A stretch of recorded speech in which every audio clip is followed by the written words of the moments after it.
आज खान साहब को 5-6 माह हो गए हैं जेल में।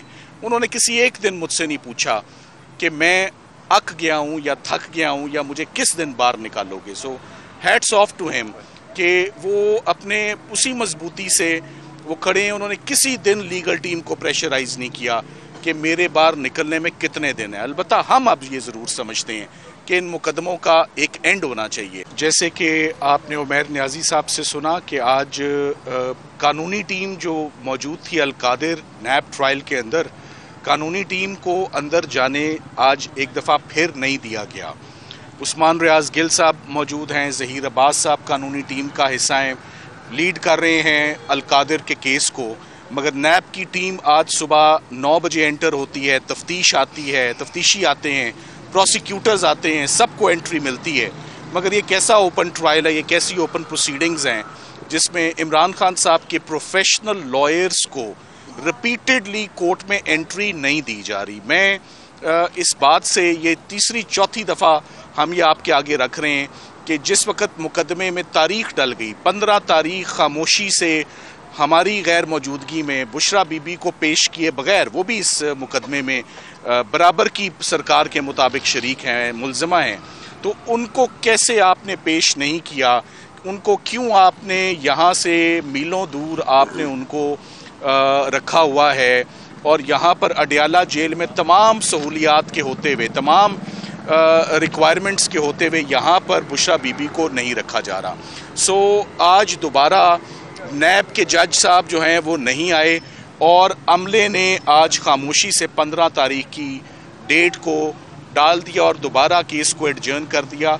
ये लीगल टीम उनकी खड़ी रही 3 घंटे और 3 घंटे की बदस्तूर डिलिबरेशंस के बाद, रिपीटेड रिक्वेस्ट के बाद और एक फॉर्मल एप्लीकेशन के बाद कि कानूनी टीम का इमरान खान साहब से मिलना बहुत ज़रूरी है। तो पता नहीं क्यों, किन वजूहात पर आज कानूनी टीम को इमरान खान साहब से मिलने नहीं दिया जा रहा था। मगर मुझे इमरान खान साहब से मिल के सबसे पहले तो ये खुशी हुई कि मुझे लग रहा था कि वो ताज़ा जिम करके और एक्सरसाइज करके और नहा के आ रहे थे, बड़े फ्रेश थे, बड़े अच्छे मूड में थे।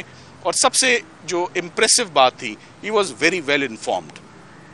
ही exactly knows what is going on, he exactly knows how the elections took place. उन्होंने इलेक्शंस के हवाले से बड़ी तफसीली हदायत उमैर न्याजी साहब को दी, जो उन्होंने आपसे शेयर की, कुछ उनके मैसेजेस थे वो दिए।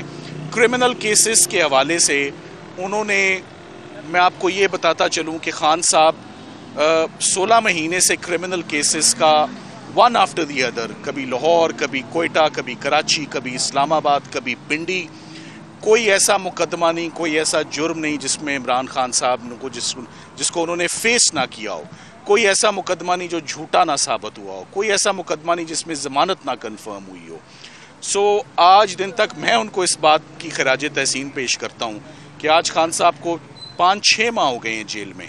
उन्होंने किसी एक दिन मुझसे नहीं पूछा कि मैं अक गया हूँ या थक गया हूँ या मुझे किस दिन बाहर निकालोगे। So hats off to him कि वो अपने उसी मजबूती से वो खड़े हैं। उन्होंने किसी दिन लीगल टीम को प्रेशराइज नहीं किया कि मेरे बाहर निकलने में कितने दिन है। अलबत्ता हम अब ये ज़रूर समझते हैं कि इन मुकदमों का एक एंड होना चाहिए, इनका एक लॉजिकल कंक्लूजन होना चाहिए। और अब दिन आ गए हैं कि इमरान खान साहब को इन तमाम मुकदमों और इनकी भंवर से बाहर निकल के वापस अपनी आवाम में उनको आना चाहिए। इलेक्शंस आपके सामने हैं, वो आपने देख लिए हैं।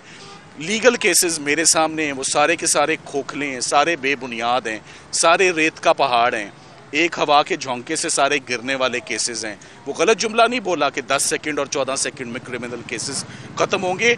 आप इन केसेस को शुरू तो करने दें। उन्होंने जाते जाते मुझे ये ज़रूर कहा कि मेरी अपील्स तोशाखाना में, साइफर में और इद्दत के केस में जल्द अज जल्द वो अपीलें लगाएं। अब तो आप chief justice Islamabad high court को आप मेरे बिहाफ पर कह सकते हैं कि इलेक्शंस भी हो गए हैं, अब तो मेरी अपीलें लगाई जाएं और अपीलें जो हैं वो सुनी जाएं। जितने भी आज दिन तक कानूनी मुकदमात इमरान खान साहब ने फेस किए हैं, मैं आज बात ज़रूर कहना चाहूँगा, 3 ऐसे मुकदमात थे जिसमें मैंने, वैसे तो हर क्रिमिनल केस में ही जो मुकदमा फेस कर रहा होता है उसको तकलीफ़ होती है, मगर 3 ऐसे मुकदमे मैंने देखे जिसमें उनको दिली दुख हुआ। पहला मुकदमा था ज़िले शाह का। ज़िले शाह का जो मर्डर हुआ और उसका ज़िम्मेदार इमरान खान साहब को ठहराया मैंने उनको ज़्यादा हर्ट पाया। दूसरा क्रिमिनल केस जिस पे मैंने उनको बहुत रिएक्ट करते देखा वो करप्शन चार्जेस थे। उन्होंने कहा ये काम मैंने ज़िंदगी में कभी नहीं किया करप्शन का। अलकादिर के हवाले से और तोशा खाना के हवाले से कि I am not a corrupt person, so I saw him reacting. The third case जिस पे उनको बहुत दुख है, ना सिर्फ उनको दुख है, हम सबको ही दुख है, हमें भी दुख है कि ये इद्दत और निकाह वाला जो केस था, इसे हम कहते हैं बिलो द बेल्ट।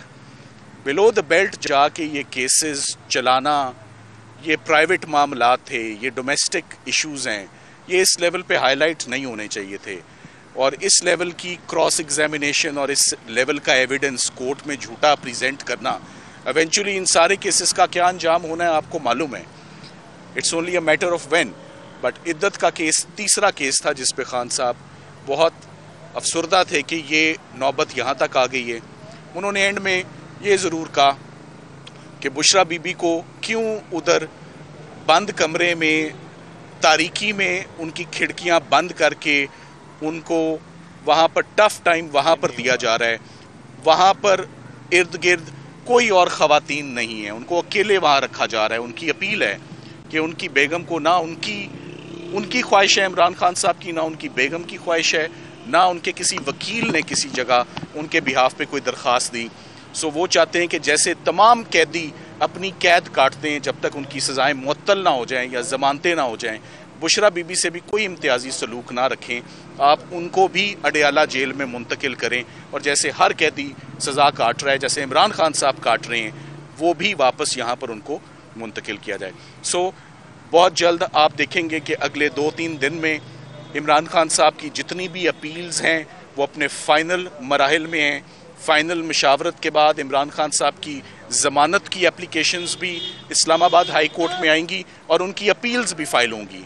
और जैसे ये केसेस कंक्लूड हुए हैं रात की तारीकी में, बैक टू बैक 3 दिनों में, हम उम्मीद करते हैं कि जैसे 3 दिनों में सज़ाएं सुनाई गई हैं वैसे ही 3 दिन फिक्स हों और ये अपीलें सुनी जाएं। Thank you very much.